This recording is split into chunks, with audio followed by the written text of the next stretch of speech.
Good evening, Ram Ram, नमस्कार, जय हिंद। मैं संदीप श्रीवास्तव स्वागत करता हूं आप सभी बच्चों का आपके अपने बेहतरीन और शानदार लर्निंग प्लेटफॉर्म पर। उम्मीद करता हूं आप और आपका परिवार एकदम स्वस्थ होगा, तंदुरुस्त होगा और आप लोग खाकी वर्दी की तैयारी में जी जान से जुटे हुए होंगे। जितने भी बच्चे आज के सेशन में मेरे साथ लाइव जुड़ते जा रहे हैं, एक बार फटाफट मेरे को बता दीजिएगा। ऑडियो वीडियो एकदम परफेक्ट है, क्लियर है, ओके है?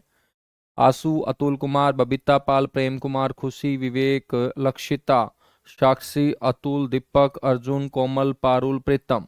चलेगा बेटा। आज जो हम टॉपिक पढ़ने वाले हैं उसका नाम है क्लाइमेट ऑफ इंडिया, भारत की जलवायु। तो सारे के सारे बच्चे हेडिंग डालिएगा। आप लोगों ने डिमांड की थी कि सर जलवायु जो है ना वो हमें पढ़ा दीजिएगा। तो जलवायु नहीं बच्चों, जो भी आप लोगों ने डिमांड की है, एक दो और टॉपिक है जैसे ट्रांसपोर्ट है और उद्योग धंधे है, खनिज संसाधन हमने पढ़ लिए, ऊर्जा संसाधन, ये भी हम कवर कर लेंगे। ठीक है, बस 2-3 दिन अपना लेट से सिलेबस कंप्लीट हो जाएगा, कोई दिक्कत नहीं है। लेकिन कोई टॉपिक है जो आप लोग बोल रहे हो तो वो मैं पक्का पढ़ाऊंगा। यहाँ पर हेडिंग डालिएगा भारत की जलवायु। भारत की जलवायु। आपसे कोई पूछ ले कि क्या होती है जलवायु, तो बहुत सारे बच्चे तो बोलेंगे कि जल में जब वायु मिला दें तो उसी को बोलते हैं जलवायु। लेकिन बेटा ऐसा नहीं होता कि जल में वायु मिलेगी उसी को हम जलवायु बोलेंगे। जलवायु का मतलब क्या होता है?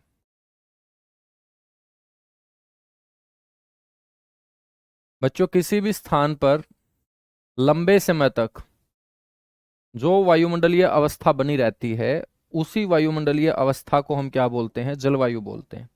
आपसे कोई क्लाइमेट यानी कि जलवायु की परिभाषा पूछ ले कि क्या होती है जलवायु,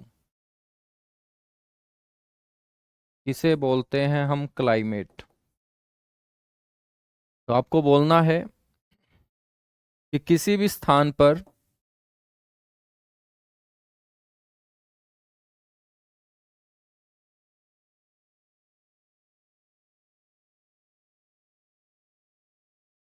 किसी भी स्थान पर लंबे समय तक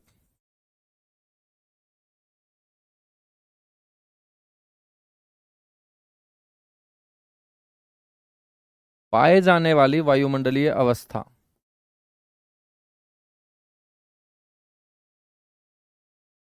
कोई भी स्थान है यदि वहां पर लंबे समय तक एक जैसी वायुमंडलीय अवस्था, एटमॉस्फेरिक सिचुएशन बच्चों देखने को मिलेगी,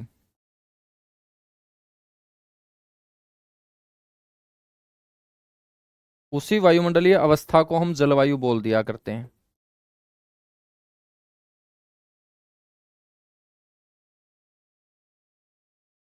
ठीक है, तो वो आपकी क्या कहलाएगी? जलवायु कहलाएगी।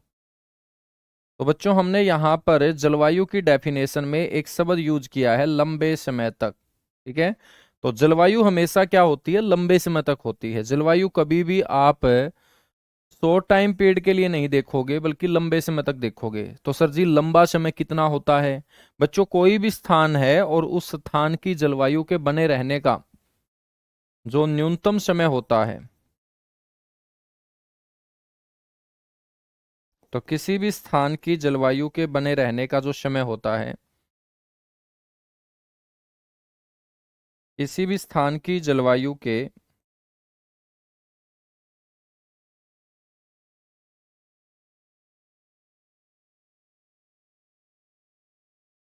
बने रहने का न्यूनतम काल,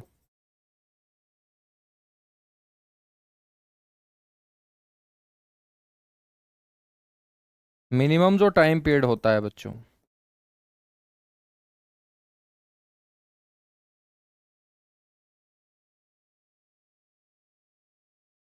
वो आपका होता है 30 से 35 वर्ष। 30 से 35 वर्ष मान के चलिएगा। जिस क्षेत्र में आप रहते हैं वहां की जलवायु जो है, ऐसा नहीं है कि बच्चों वो कल बदल जाएगी, परसों बदल जाएगी। तो उस जलवायु को उस स्थान के ऊपर बदलने के लिए कम से कम 30 से 35 साल लग जाते हैं। तो किसी भी स्थान की जलवायु के बदलने का जो न्यूनतम काल होगा वो 30 से 35 वर्ष होगा। अब आपके दिमाग में आएगा कि सर जो आप लोग जलवायु बता रहे हो, यदि ये लंबे समय तक रहती है तो फिर कम समय तक क्या रहता है? तो बच्चों वो रहता है वेदर। वेदर यानी कि मौसम। तो आपसे कोई पूछ ले कि मौसम क्या होता है? बच्चों मौसम की डेफिनेशन होती है कि किसी भी स्थान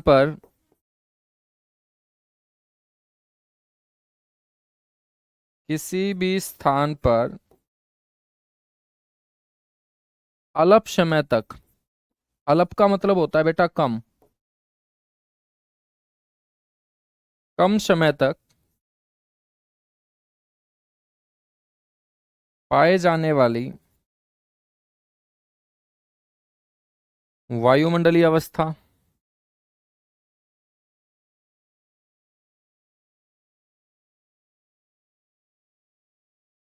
वायुमंडलीय अवस्था ये आपका क्या कहलाती है? मौसम।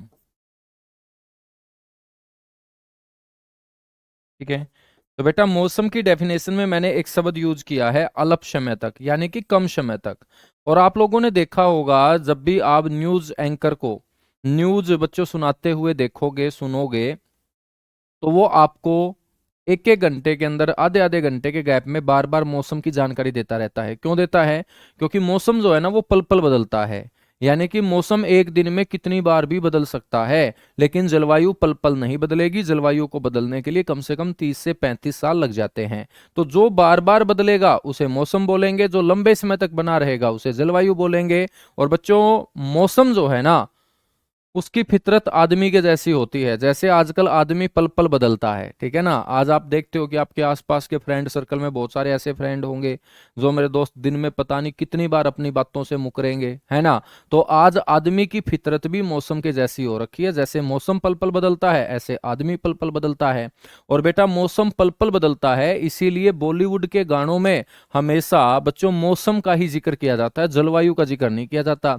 जैसे मौसम के ऊपर आप लोगों ने बहुत सारे गाने सुने होंगे, क्या मौसम आया है, ठीक है। आपने सुना होगा यार बदल ना जाना मौसम की तरह, यानी कि अपने दोस्त को बोल रहा है कि आपको मौसम की तरह बिल्कुल नहीं बदलना, आपको जलवायु की तरह बने रहना है, लंबे समय तक आपको मेरा साथ देना है। तो बच्चों बॉलीवुड के अंदर जो गाने आप सुनते हो वहां पर भी आपको ज्योग्राफी पढ़ने को और सीखने को मिल सकती है यदि आप उनके अर्थ को समझोगे। तो बच्चों जैसे आदमी बदलता है ऐसे ही मौसम पल पल बदलता है। तो दोनों बातों में अंतर आप लोगों के समझ में आ चुका होगा। ठीक है। अब हम बात करें कि बच्चों ये मौसम कैसा है, किस तरीके से बदलता है। ठीक है।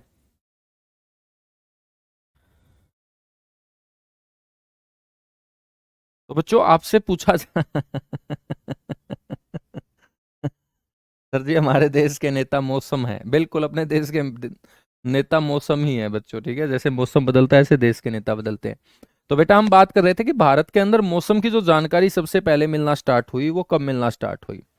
आप लोगों को ध्यान रखना है, भारत में सबसे पहले मौसम की जानकारी।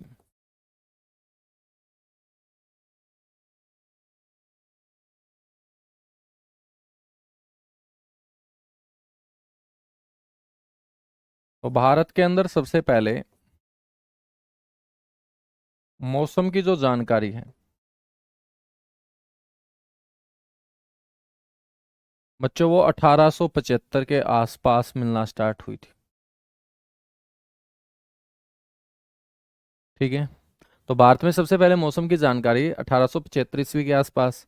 और जहां से मौसम की जानकारी मिलती है बेटा उस जगह को हम बोलते हैं मौसम वेधशाला।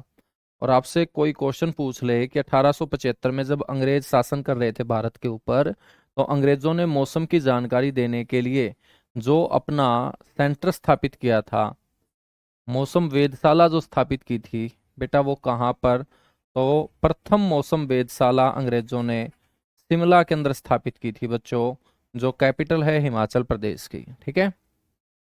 लेकिन सर आज के समय ये मौसम वेधशाला कहाँ है? तो बच्चों अपने भारत के अंदर वर्तमान में यदि आपसे कोई मौसम वेधशाला पूछ ले तो आपको पता होना चाहिए पुणे के अंदर।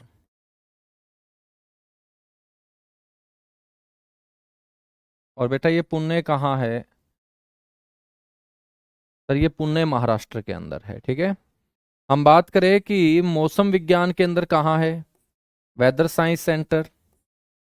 देश के अंदर वेदर साइंस सेंटर मौसम विज्ञान के अंदर। आगे भविष्य में किस तरीके का मौसम होगा, कैसे कैसे मेरे दोस्त हमें उस मौसम के अनुसरण अपने जीवन को डालना पड़ेगा, ये सारी की सारी रिसर्च यहाँ की जाती है। और बेटा मौसम science centre, weather science centre जो है देश का, वो नई दिल्ली के अंदर, नई दिल्ली के अंदर है, ठीक है। तो ये आपका जलवायु और मौसम के अंदर क्या होता है, अंतर होता है। अब हम बात कर रहे थे क्लाइमेट की, यानी कि जलवायु की।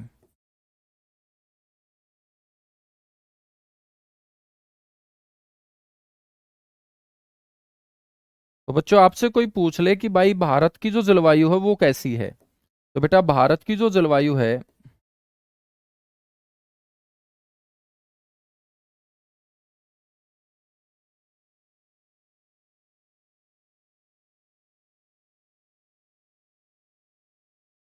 वो है हमारी उष्ण कटिबंधीय मानसून। उष्ण का मतलब मैंने आप लोगों को कल भी बताया था जब हम पेड़ पौधे पढ़ रहे थे, कि उष्ण का मतलब गर्मी होता है, कटिबंध का मतलब जोन होता है। और बच्चों हम अपनी जलवायु के पीछे कौन सा शब्द जोड़ते हैं, मानसून शब्द जोड़ते हैं, ठीक है। इंग्लिश में इसको ट्रॉपिकल मानसून बोल देंगे।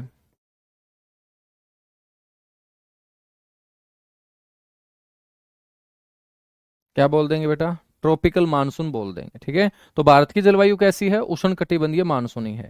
सर जी भारत की जलवायु ऐसी क्यों है, हमने उष्ण कटिबंधीय शब्द क्यों यूज किया।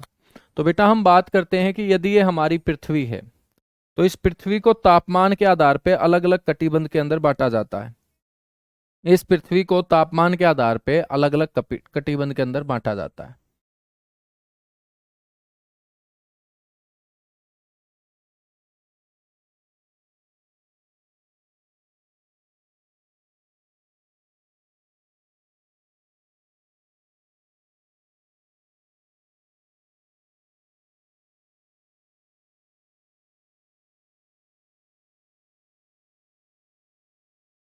ठीक है, अब देखिएगा हम बात करें,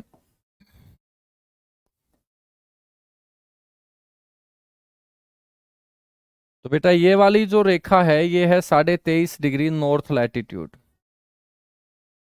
इसको हम बोलते हैं कर्क रेखा, ट्रॉपिक ऑफ कैंसर इसे कहा जाता है। नीचे वाली जो है बच्चों ये है 23.5 डिग्री साउथ लैटिट्यूड, इसको बोलते हैं ट्रॉपिक ऑफ कैप्रिकॉन, मकर रेखा, ठीक है। बच्चों कर्क रेखा और मकर रेखा के बीच वाला जो अक्षेत्र है इसको हम बोलते हैं ट्रॉपिकल। क्या बोलते हैं इसको, ट्रॉपिकल बोलते हैं। हिंदी में बोलते हैं उष्ण कटिबंध। तो कटिबंध का मतलब क्या है, अक्षांशों के बीच का अक्षेत्र आपका जोन कहलाता है, कटिबंध कहलाता है। बच्चों हम बात करें तो पृथ्वी के ऊपर ये तीन ही ऐसी रेखा हैं जहां सबसे ज्यादा गर्मी पड़ती है। एक तो है भूमध्य रेखा, एक है कर्क रेखा और एक है मकर रेखा। तो धरती के ऊपर सबसे ज्यादा गर्मी बच्चों 23.5 डिग्री नॉर्थ लैटिट्यूड से लेके 23.5 डिग्री साउथ लैटिट्यूड के बीच वाले क्षेत्र में पड़ती है। और सबसे ज्यादा गर्मी वाला ये क्षेत्र है, तो इसको हम बोल देंगे उष्ण कटिबंध, क्योंकि उष्ण का मतलब क्या होता है बच्चों, इक्वेटर कहाँ आता है, इक्वेटर दोनों के बीच में आएगा बेटा 0 डिग्री, है ना। और कहाँ आएगा इक्वेटर, तो इक्वेटर तो बिल्कुल सेंटर से जाएगा, ठीक है। अब ना ये रेखा सेंटर में है ना ये रेखा, इन दोनों के बीच में से जो आएगी वो आपका 0 डिग्री लैटिट्यूड होगा, उसको इक्वेटर बोलेंगे, भूमध्य रेखा बोलेंगे, ठीक है ना। वेधशाला क्या होता है, वेधशाला वो होता है जहां से हमें मौसम की जानकारी मिलती है। वेधशाला का मतलब होता है एक तरीके से कि एक अर्ध गोलाकार आकृति का यंत्र जो है वो बच्चों ऊंची पहाड़ी के ऊपर टांग दिया जाता है। और ऊंची पहाड़ी के ऊपर टांगा गया वो यंत्र ऊपर से गुजरने वाले बादलों से बच्चों संदेश प्राप्त करता रहता है। और उन बादलों से संदेश लेकर मेरे दोस्त मौसम के अंदर क्या हलचल होगी, इस तरीके से उस यंत्र से मेरे दोस्त हम मौसम की जानकारी ले पाते हैं। और जहां इस तरीके का यंत्र लटकाकर बादलों से मौसम की जानकारी निकालने की कोशिश की जाती है, उसे हम मौसम वेधशाला बोलते हैं।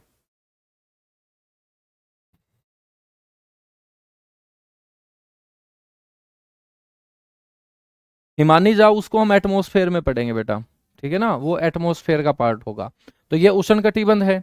इसके ऊपर हम चलेंगे, ये 45 डिग्री नॉर्थ लैटिट्यूड, 23.5 डिग्री से 45 डिग्री, और नीचे यहाँ 23.5 डिग्री से 45 डिग्री।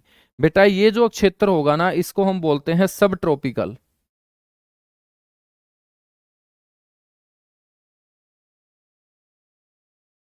इसको बोलते हैं हम उपोष्ण कटिबंध, ठीक है। तो नीचे वाला ये भी क्या हो जाएगा आपका सब ट्रॉपिकल, और सब ट्रॉपिकल का मतलब मैंने क्या बताया आपको, उपोष्ण कटिबंध। उपोषण का मतलब क्या होगा कि यहाँ गर्मी कम होगी, उप का मतलब कम होता है, उष्ण का मतलब गर्मी, तो उपोषण का मतलब क्या होगा, कम गर्मी होगी, किसकी तुलना में, ऊपर वाले क्षेत्र की तुलना में। तो जितना हम बच्चों कर्क रेखा और मकर रेखा से दूर होते जाएंगे, गर्मी क्या होती जाएगी, टेम्परेचर कम होता जाएगा। और बच्चों टेम्परेचर यहाँ कम है किसकी तुलना में, 23.5 डिग्री नॉर्थ और 23.5 डिग्री साउथ के बीच वाले क्षेत्र की तुलना में। बच्चों 23.5 से 45 ऊपर की तरफ, 23.5 से 45 नीचे की तरफ, इसलिए हमने इसको बोल दिया बच्चों उपोषण। हम बात करेंगे फिर 66.5 डिग्री साउथ लैटिट्यूड, और बेटा यहां 66.5 डिग्री नॉर्थ लैटिट्यूड। तो 45 डिग्री से 66.5 ऊपर और 45 डिग्री से 66.5 नीचे। बेटा यहां इस क्षेत्र को बोलते हैं हम शीतोष्ण कटिबंध। शीतोष्ण को बोलते हैं इंग्लिश में टेम्परेट जोन।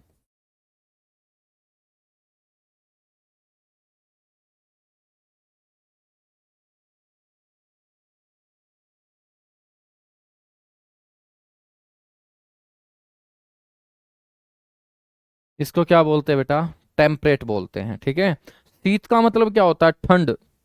तो यहाँ इस इलाके में ठंड ज्यादा पड़ेगी साल में, और बच्चों गर्मी कम, क्योंकि शीत प्लस उष्ण से मिलकर क्या बना है, शीतोष्ण बना है, ठीक है। अब 66.5 डिग्री से ऊपर हम चलेंगे 90 डिग्री, और नीचे की तरफ आएंगे बच्चों ये आपका 90 डिग्री। तो ये बिल्कुल ध्रुवों के आसपास का क्षेत्र है, जहां पर बच्चों वर्ष भर बर्फ ही बर्फ आपको देखने को मिलेगी। इनको बोला जाता है पोलर जोन।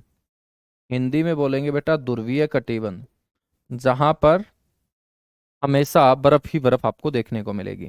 तो इस तरीके से, ठीक है, इस तरीके से आप लोगों को ध्यान रखना है कि हम अपनी पृथ्वी को कितने जोन में डिवाइड करते हैं। टेम्परेचर के आधार पे हम अपनी पृथ्वी को 5 जोन में डिवाइड करते हैं। एक आपका ट्रॉपिकल है, एक आपका सब ट्रॉपिकल है, एक आपका टेम्परेट है, एक आपका पोलर है। कितने हुए, 4। और बेटा एक को हम बोलते हैं डोल्ड्रम। क्या बोलते हैं, डोल्ड्रम। वो आपका इक्वेटर के आसपास का क्षेत्र होता है, जो इसे हम लो एयर प्रेशर बेल्ट भी बोलते हैं, उसको हम निम्न वायु दाब पेटी का क्षेत्र भी बोलते हैं, डोल्ड्रम के नाम से जाना जाता है, ठीक है। अब देखिएगा हमने अपनी जलवायु के आगे उष्ण कटिबंध शब्द क्यों जोड़ा, क्योंकि बच्चों उष्ण कटिबंध का मतलब ये है 23.5 डिग्री नॉर्थ 23.5 डिग्री साउथ।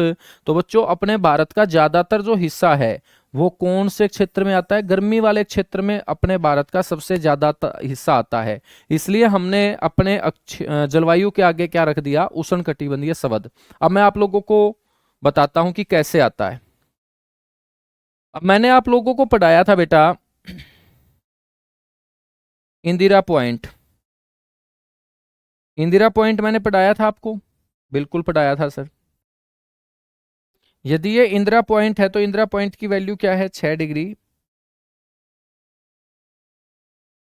बेटा 4 मिनट, ठीक है। उसके बाद हमने बात की थी कि अपना सबसे उत्तरी सिरा कौन सा होगा, सबसे उत्तरी सिरा होगा 37 डिग्री 6 मिनट। और हम बात करें कि बच्चों गर्मी वाला क्षेत्र कहाँ से कहाँ तक है, गर्मी वाला क्षेत्र आ जाता है 23.5 तक। तो बेटा ये 23.5 डिग्री क्या है, कर्क रेखा। ये आपकी क्या है, कर्क रेखा। और अभी मैंने आपको समझाया कि 23.5 से ऊपर आपका उपोषण है, तो बेटा ये आपका क्या हो जाएगा, उपोषण कटिबंध हो जाएगा। और 23.5 से नीचे वाला जो क्षेत्र होगा वो क्या होगा, उष्ण होगा, उष्ण होगा, ठीक है।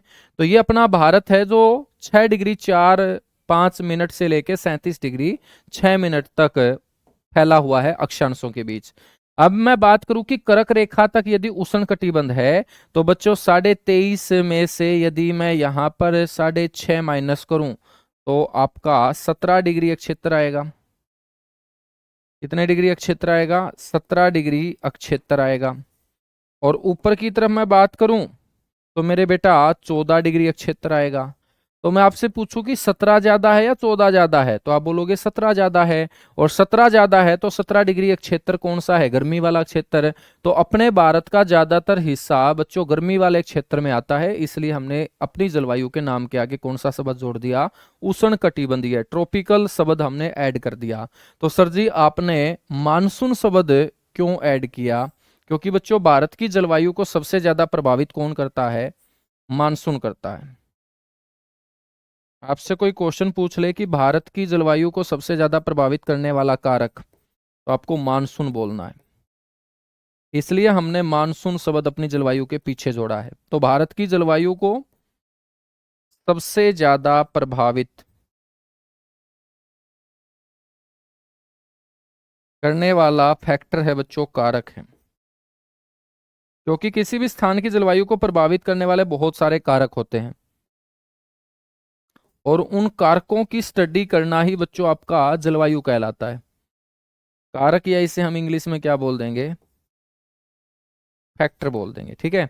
तो कोई भी स्थान, उसकी जलवायु को बहुत सारे फैक्टर प्रभावित करते हैं। जैसे हम बात करें कौन कौन से फैक्टर होते हैं, यदि हम बात करें प्रभावित करने वाले कारक कौन कौन से होते हैं, तो बेटा प्रभावित करने वाले कारकों में, कारक का मतलब फैक्टर है, कौन कौन से फैक्टर है, या हम बात करेंगे अफेक्टिंग फैक्टर, प्रभावित करने वाले कारक। ठीक है, तो इंग्लिश में बोलेंगे इसको अफेक्टिंग फैक्टर, प्रभावित करने वाले कारक। बच्चों कौन कौन से कारक होते हैं? हम बात करेंगे लैटिट्यूड, अक्षांश प्रभावित करते हैं। बात करेंगे एल्टीट्यूड, ऊंचाई प्रभावित करती है। ठीक है, नियरनेस फ्रॉम सी, समुद्र से निकटता प्रभावित करती है। समुद्र से निकटता, समुद्र से निकटता प्रभावित करती है। इसके अलावा हम बात करेंगे बच्चों, मानसून प्रभावित करता है। मानसून। ठीक है, इसके अलावा हम बात करेंगे ओशियानिक करंट, समुद्री धाराएं।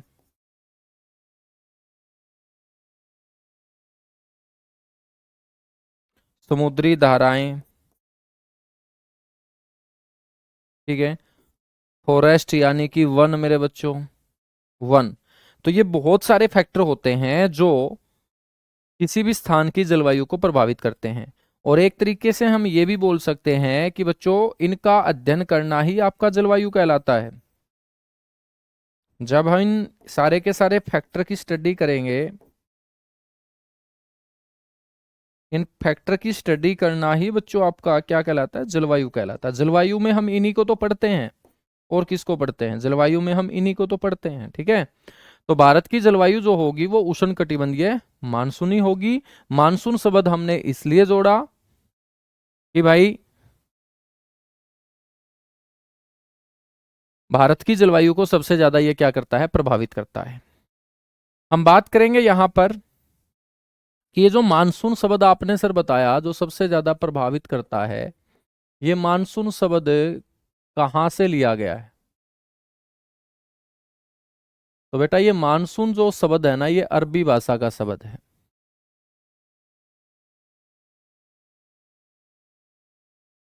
तो याद रखिएगा, मानसून शब्द कौन सी भाषा का शब्द है बेटा? अरबी भाषा का शब्द है। और ये अरबी भाषा के शब्द मौसीम से लिया गया है।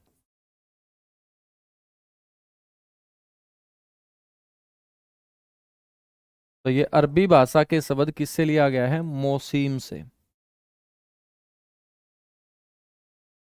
और मौसीम का मतलब होता है जो हवाएं अपनी दिशा में परिवर्तन ले आए उन हवाओं को हम मौसम बोलते हैं, ठीक है।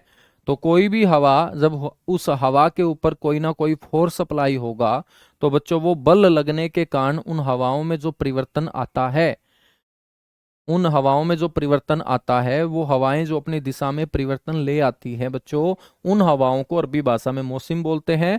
मौसम से ही ये शब्द बना है मानसून। आपसे कोई पूछ ले कि भारत का जो मानसून है इसका वर्णन सबसे पहले किसने किया था? Explanation of Indian climate. तो बेटा भारतीय मानसून का सर्वप्रथम वर्णन किया था अल मसूदी ने।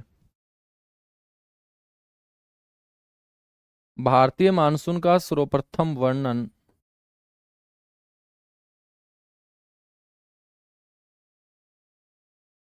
अल मसूदी के द्वारा। अल मसूदी ने बताया था कि भारत के अंदर किस तरीके से बारिश होती है, कहाँ से ये बारिश आती है, ये बादल कहाँ से पानी लेके आते हैं। और बेटा ये अल मसूदी ने भारत ही नहीं बहुत सारे देशों के मानसून के बारे में बताया। और ये आपका एक अरबी विद्वान था, ठीक है। जो हम इंडियन मानसून पढ़ रहे हैं, भारतीय मानसून, बच्चों ये दो प्रकार का होता है।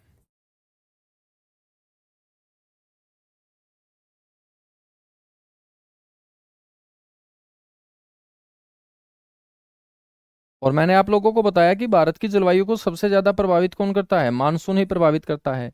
बेटा मानसून प्रभावित करता है सबसे ज्यादा, तभी तो अपने देश के अंदर हमें एक अलग से ऋतु बनानी पड़ी, एक अलग से सीजन बनाना पड़ा। और उसी सीजन को हम क्या बोलते हैं? उसी सीजन को हम मानसून सीजन बोलते हैं। तो भारत की जलवायु को सबसे ज्यादा प्रभावित करता है मानसून। तभी तो बेटा यहाँ पर जून से शुरू होकर सितंबर तक लगातार अलग अलग हिस्सों में बारिश होती है। और इतने लंबे समय तक जब भारत के अलग अलग हिस्सों में बारिश होती है तो हमें भारत के अंदर एक नई ऋतु बनानी पड़ी, और उस ऋतु को हम वर्षा ऋतु बोलते हैं, मानसून सीजन बोलते हैं, ठीक है। बच्चों भारतीय मानसून जो होगा वो कितने प्रकार का होगा? सर जी दो प्रकार का होगा, ठीक है। सर जी ये दो प्रकार का कैसे होगा? तो बेटा एक को हम बोलेंगे समर मानसून। मानसून का मतलब मैंने आप लोगों को बता दिया है कि वो हवाएं जो वर्षा करेंगी उन्हीं को हम मानसून बोलेंगे। तो ये है आपका समर मानसून, यानी कि बेटा इसे हम बोल सकते हैं गर्मियों का मानसून।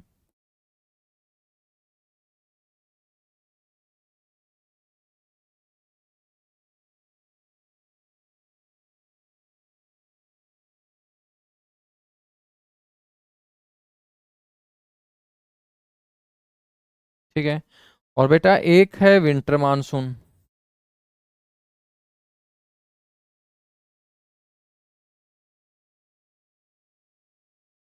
इसको हम बोल देते हैं सर्दियों का मानसून।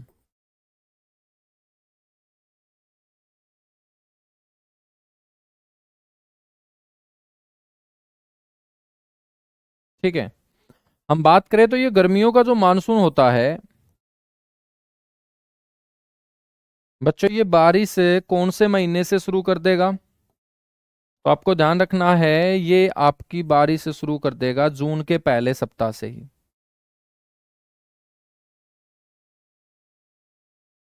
तो जून के प्रथम सप्ताह, फर्स्ट वीक ऑफ जून,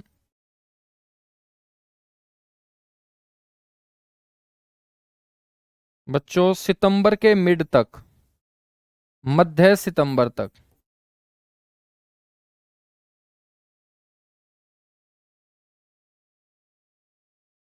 ठीक है।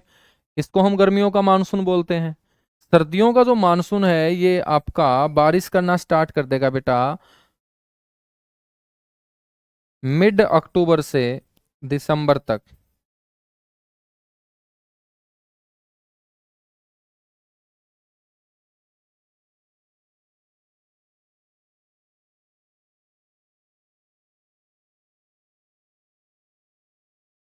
ठीक है। ये जो गर्मियों का मानसून है ये कहाँ से पानी उठाएगा? क्योंकि मानसून का मतलब क्या होगा? मानसून का मतलब होगा वो हवाएं जो वर्षा करेंगी उन हवाओं को ही हम क्या बोलेंगे बेटा, उन हवाओं को ही हम मानसून बोलेंगे। ठीक है, तो सबसे पहले हम बात कर रहे हैं यहाँ गर्मियों के मानसून की।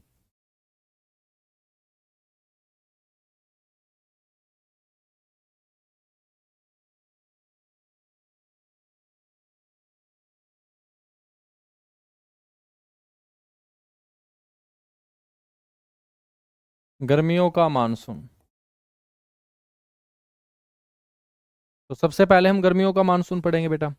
आपको ये पता होना चाहिए कि गर्मी में ही सबसे ज्यादा जल का वाष्पीकरण होगा, है ना, वेपराइजेशन ज्यादा होगा, जल का वाष्पीकरण ज्यादा होगा, तो मेरे दोस्त बादल ज्यादा बनेंगे, बादल ज्यादा बनेंगे तो बारिश ज्यादा होगी। तो गर्मियों का जो मानसून होता है ना, ये भारत में सबसे ज्यादा बारिश करेगा।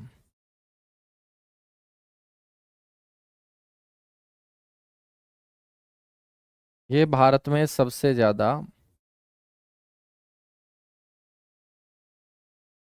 वर्षा, रेनफॉल बच्चों इस मानसून से सबसे ज्यादा होगा इंडिया के अंदर। ठीक है, और हम बात करें कि सर कितना, तो साल में जो बारिश होती है ना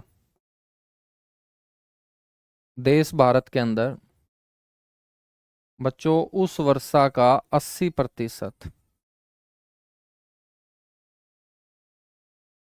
वो इसी मानसून से होगा।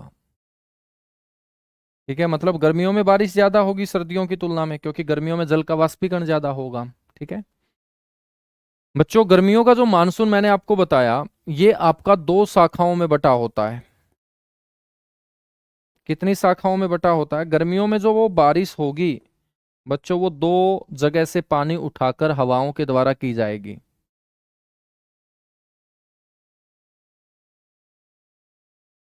तो गर्मियों का जो मानसून होता है बेटा, वो दो शाखाओं में बटा होता है। सर जी, ये दो शाखा कौन सी होती हैं? सबसे पहले ये पानी उठाएगा बच्चों यहां से, और ये आपका कौन सा सागर है? अरब सागर है। इसको हमने अरब सागर बोला।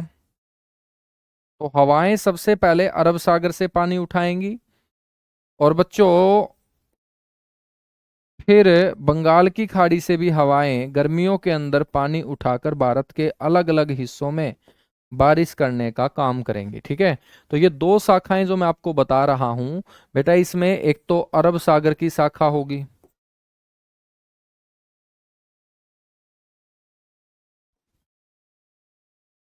अरब सागर की शाखा होगी, और एक ये हवाएं पानी उठाएंगी बंगाल की खाड़ी से, तो बच्चों इसकी दूसरी शाखा हो जाएगी बंगाल की खाड़ी।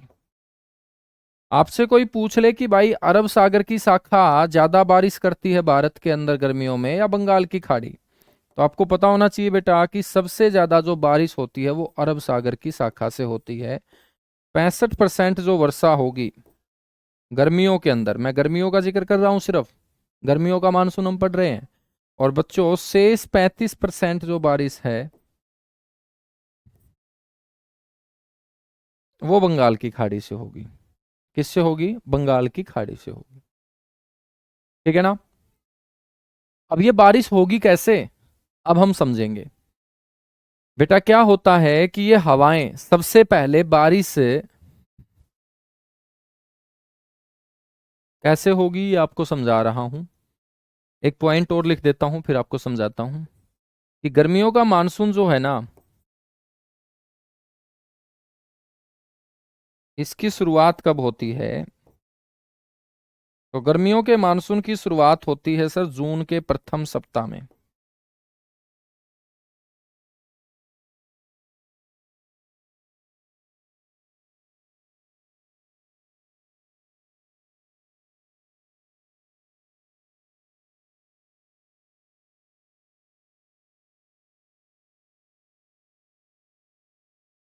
अच्छा मेरे को एक बात और बता दो।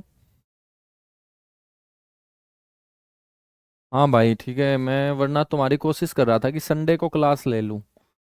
संडे को कोशिश करता हूँ यदि तुम्हारी क्लास पॉसिबल हो पाएगी तो, है ना, क्योंकि एक तो शादियों का सीजन है तो थोड़ा सा परिवार में शादी है, इसलिए कल भी क्लास तो आपको नहीं हो पाएगी, और संडे को कोशिश करूंगा फिर। हाँ बिल्कुल, मैप बना लीजिएगा भाई। अब बारिश करेंगे हम। तो जून के पहले सप्ताह में गर्मियों के मानसून की शुरुआत हो जाती है। और जब जून के पहले सप्ताह में गर्मियों के मानसून की शुरुआत हो जाती है, तो बेटा यहाँ पर जो हवाएं होंगी, अरब सागर के अंदर जो हवाएं होंगी, वो हवाएं पानी पी के ऊपर की ओर उठेंगी। और ऊपर की ओर उठ के बच्चों यहाँ मालाबार तट के ऊपर, ये आपका तट कौन सा है? मालाबार तट है बेटा। केरल राज्य के तट को हमने क्या बोल दिया? मालाबार तट बोल दिया। ये आपका तट है मालाबार।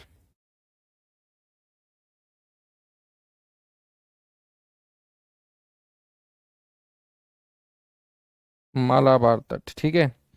और बच्चों 1 जून को बारिश जो है ना वो दस्तक दे देगी, इस तरीके से। ये 1 जून है। तो गर्मियों के मानसून की शुरुआत जून के पहले सप्ताह से हो जाती है, और हम 1 तारीख मान के चलते हैं।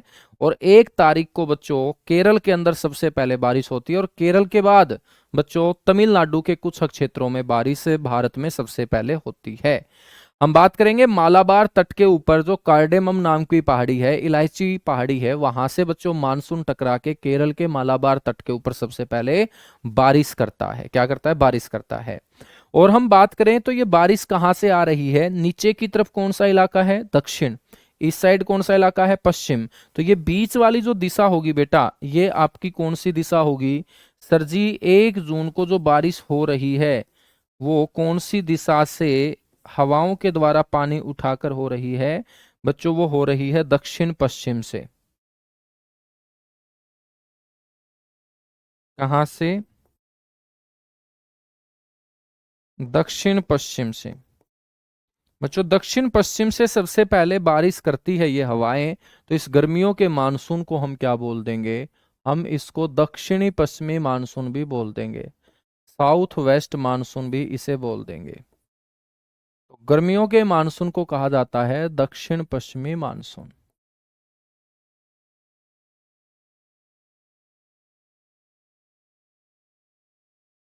ठीक है। आपसे पूछा जाएगा कि भाई सबसे पहले जो बारिश होती है वो कहाँ होती है? तो हमने बता दिया कि प्रथम जो वर्षा होगी, गर्मियों के मानसून की प्रथम वर्षा बच्चों मालाबार तट के ऊपर होगी, केरल राज्य में।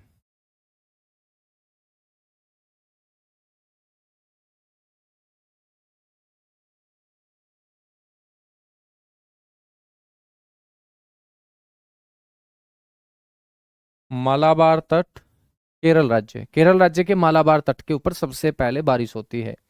और बच्चों केरल राज्य के अंदर जो ये बारिश होती है, इस बारिश से किसान बड़े खुश होते हैं। और केरल के किसान क्यों खुश होते हैं? क्योंकि वहां पर जो किसान आम की खेती करते हैं, तो बेटा आम की खेती के लिए बारिश बहुत अच्छी मानी जाती है। और केरल के अंदर गर्मियों में होने वाली इस वर्षा को आमर वर्षा के नाम से जाना जाता है। तो केरल के अंदर गर्मियों में होने वाली वर्षा किस नाम से? आमर वर्षा के नाम से।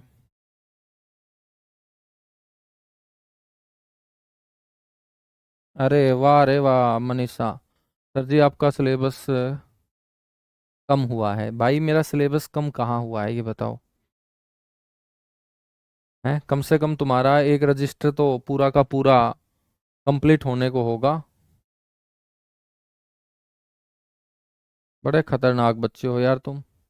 मेरे हिसाब से कितना भी अच्छा पढ़ा लो, तुम लास्ट में एक ही बात बोलोगे जो तुम्हें बोलनी है हमेशा की तरह, है ना?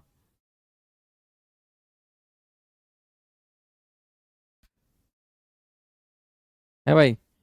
तुम्हें सिर्फ एक ही ये बात बोलोगे लास्ट में जो तुम्हें बोलनी है। अब देखिएगा मैं फटाफट भी खिंचवा दूंगा काम को।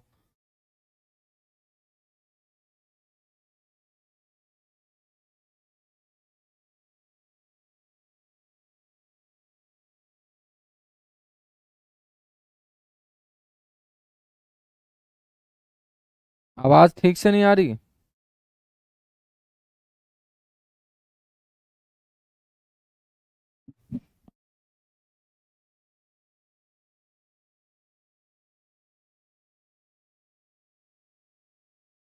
हाँ, तो आराम आराम से पढ़ना होता है बेटा, एक बार में ऐसा पढ़ लो कि फिर बार बार अपने को भटकना ना पड़े, ठीक है।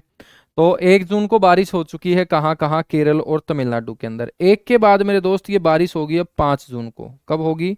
5 जून को बेटा बारिश होगी, आपको याद रखना है।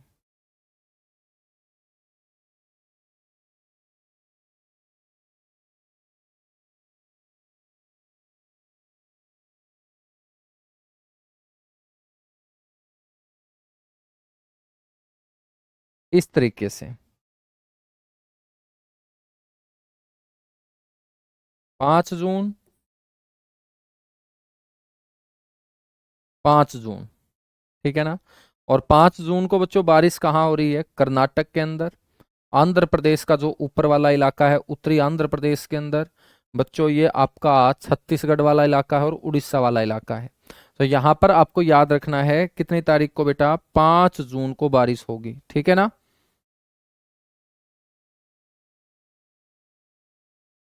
5 के बाद बेटा याद रखना है गर्मियों की बारिश।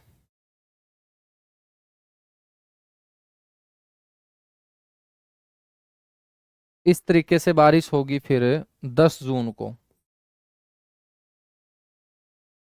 10 जून को क्या होगी? इस तरीके से बारिश होगी, ठीक है। 10 के बाद हम बात करेंगे 15 जून की बेटा।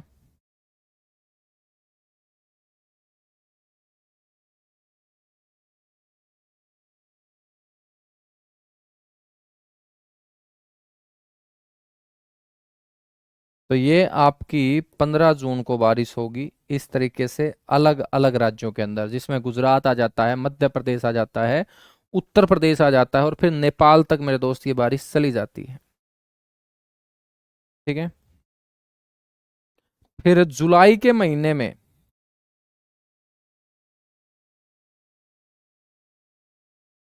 बेटा इस तरीके से ये मानसून जाता है। 1 जुलाई, ठीक है। इस तरीके से बच्चों फिर ये आपका लगभग 30 जुलाई तक ये बारिश होती है ऐसे भारत के अंदर। अब आपके दिमाग में आएगा कि सर इसके बाद ये हवाएं आगे क्यों नहीं जा रही? ये हवाएं बेटा इसलिए आगे नहीं जा रही हैं क्योंकि यहाँ पर हमारा ऊंचा हिमालय क्षेत्र है।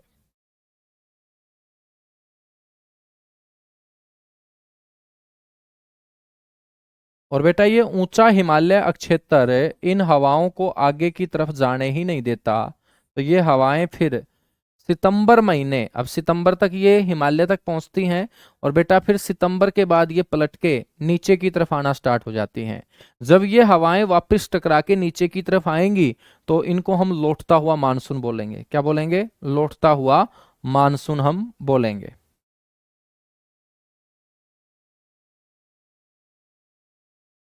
ठीक है।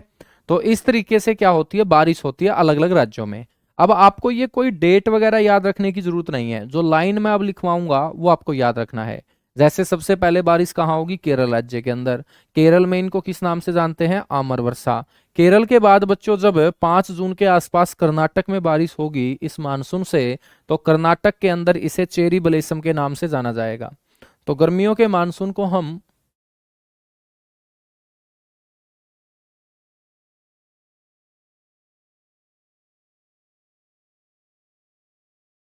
बच्चों कर्नाटक के अंदर हम इस बारिश को बोलेंगे कॉफी वर्षा,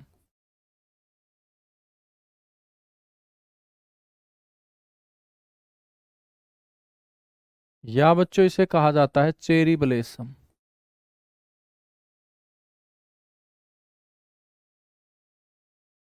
क्या कहा जाता है? चेरी ब्लेसम, ठीक है। तो कर्नाटक में इसे कॉफी वर्षा या चेरी ब्लेसम बोलते हैं। हम बात करेंगे बच्चों उत्तर भारत के अंदर। बेटा उत्तर भारत के अंदर हम बात करें, अपना हरियाणा शामिल है। जहां तुम जॉब लगने के बाद ड्यूटी करोगे, दिल्ली शामिल है। साथ ही साथ हम बात करेंगे उत्तर प्रदेश शामिल है,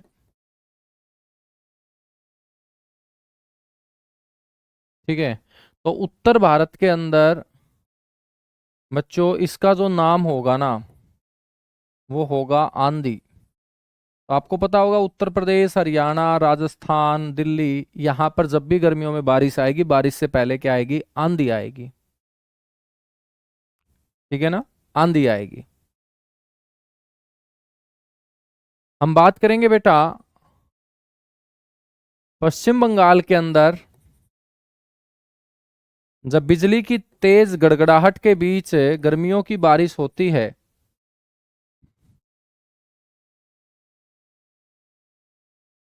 पश्चिम बंगाल के अंदर बिजली की गड़गड़ाहट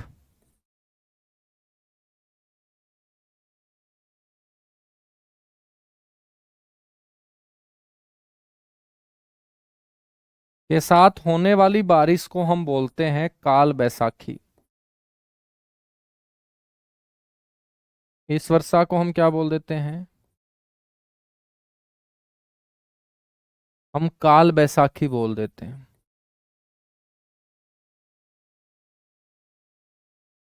ठीक है बेटा, हम बात करेंगे आसाम राज्य के अंदर इसे किस नाम से पुकारा जाता है?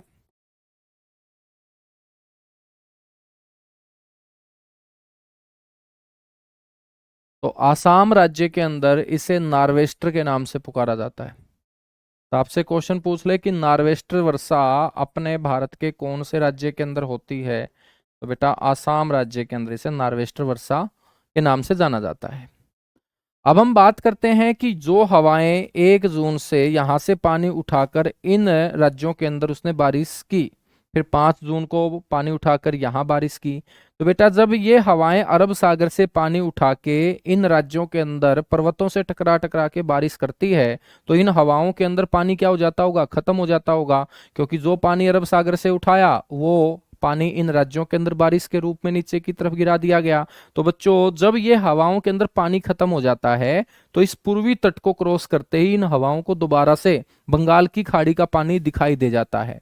बेटा जब बंगाल की खाड़ी का पानी दोबारा से दिखाई देगा, तो ये हवाएं दोबारा से बंगाल की खाड़ी से पानी उठाएंगी और पानी उठाकर बच्चों ये इस तरीके से चलना स्टार्ट कर देंगी ऊपर की तरफ। बच्चों बंगाल की खाड़ी से उठाया गया जो पानी है, फिर ये हवाएं सारा का सारा पानी बंगाल की खाड़ी का वो यहां पर गिराने का काम करती हैं। बच्चों ये जो इलाका है, ये इलाका आपका मेघालय का पठार है, जहां पर हमने गारो, खासी, जयंतिया नाम की 3 पहाड़ियां पढ़ी। और इस मेघालय के पठार में स्थित इन 3 पहाड़ियों के बीचों बीच मेरे दोस्त ये जो बंगाल की खाड़ी से हवाओं ने पानी उठाया है, वो सारा का सारा पानी इन पहाड़ियों के साथ टकरा टकरा के यहाँ पर गिरा दिया जाता है। ठीक है?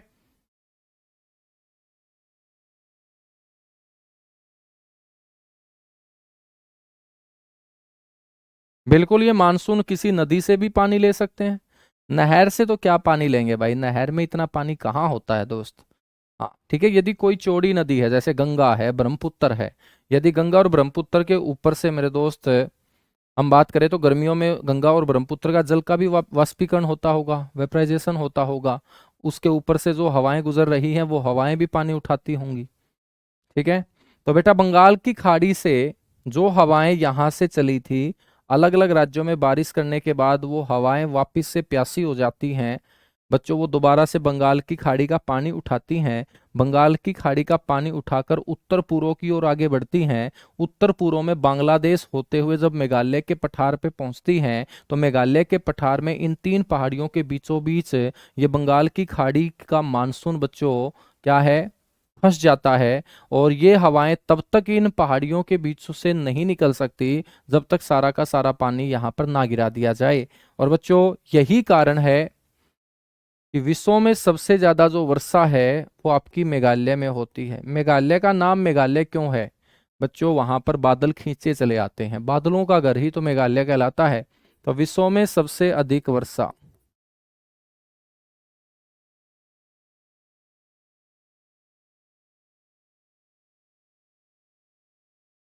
विश्व में सबसे अधिक वर्षा बच्चों कहाँ? मेघालय के पठार पर।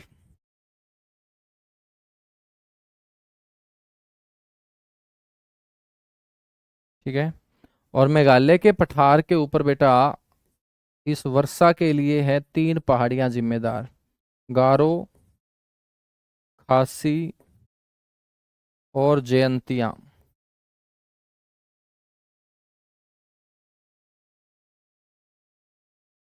गारो, खासी और जयंतिया नाम की पहाड़ी। बेटा हम बात करें तो सबसे ज्यादा टकराएगा कौन सी पहाड़ी से? खासी पहाड़ी से,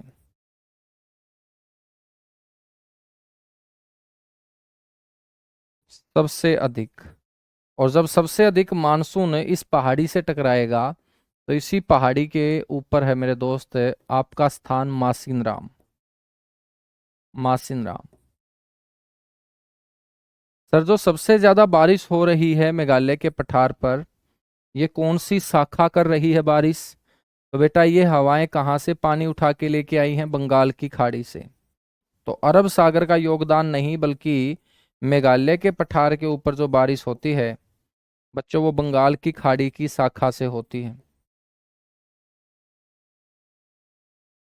बंगाल की खाड़ी की शाखा से ही मासिनराम में या गारो खासी जयंतिया पहाड़ियों से टकरा के मेघालय के पठार पर बारिश होती है। कारण क्या है? सबसे ज्यादा वर्षा होने का इस क्षेत्र में कारण क्या है? बच्चों एक तो कारण मैंने आपको बता दिया, ये पहाड़ी हैं।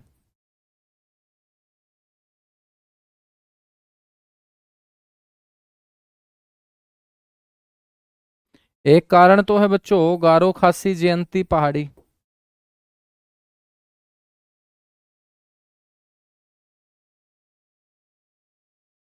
दूसरा कारण क्या है? दूसरा कारण है इन पहाड़ियों की आकृति। और इन पहाड़ियों की जो आकृति है वो कोन के जैसी है, शंकु के जैसी है, ऊपर से नुकीली है, नीचे से फैली हुई है। पहाड़ियों की जो आकृति है बच्चों, वो कैसी है? कीप के जैसी है, कीप, या शंकु के जैसी है, या इंग्लिश में बोल सकते हैं कोन के जैसी है। या बच्चों हम इस तरीके से हैं। ठीक है।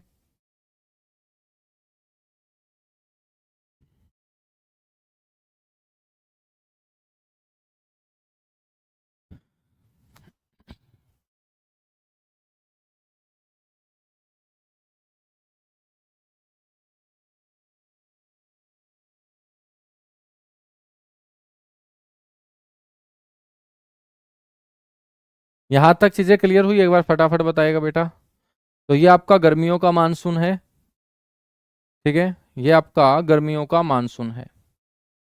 सर्दियों के मानसून को बच्चों, और अपने भारत में कितने प्रकार की ऋतुएं पाई जाती हैं, और इस मानसून से जो और 4-5 इंपॉर्टेंट क्वेश्चन बनते होंगे, इसको हम नेक्स्ट क्लास में क्या है कंटिन्यू करेंगे। ठीक है। तो आपका जो एग्जाम है वो अंकित सर ने बता दिया होगा कि जनवरी 10 जनवरी के बाद बाद में आपका एग्जाम होगा।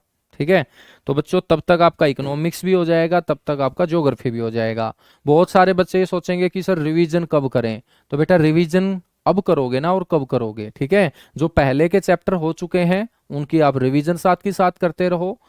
ऐसा तो नहीं है कि आप पूरा का पूरा सिलेबस करने के बाद फिर पहले अक्षर से पढ़ना स्टार्ट करोगे, तो इसका मतलब तो फिर आप लोग तैयारी से भाग रहे हो।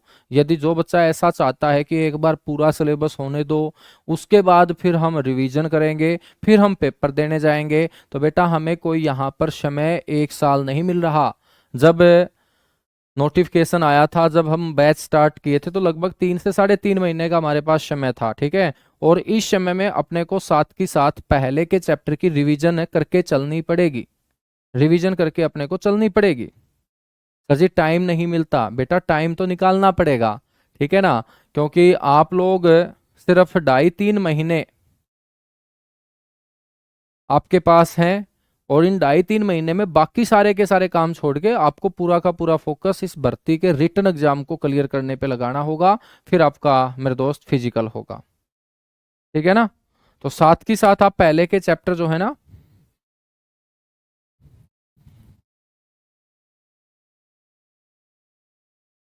वो आप रिवाइज करते रहिएगा। ठीक है, चलेगा। Thank you.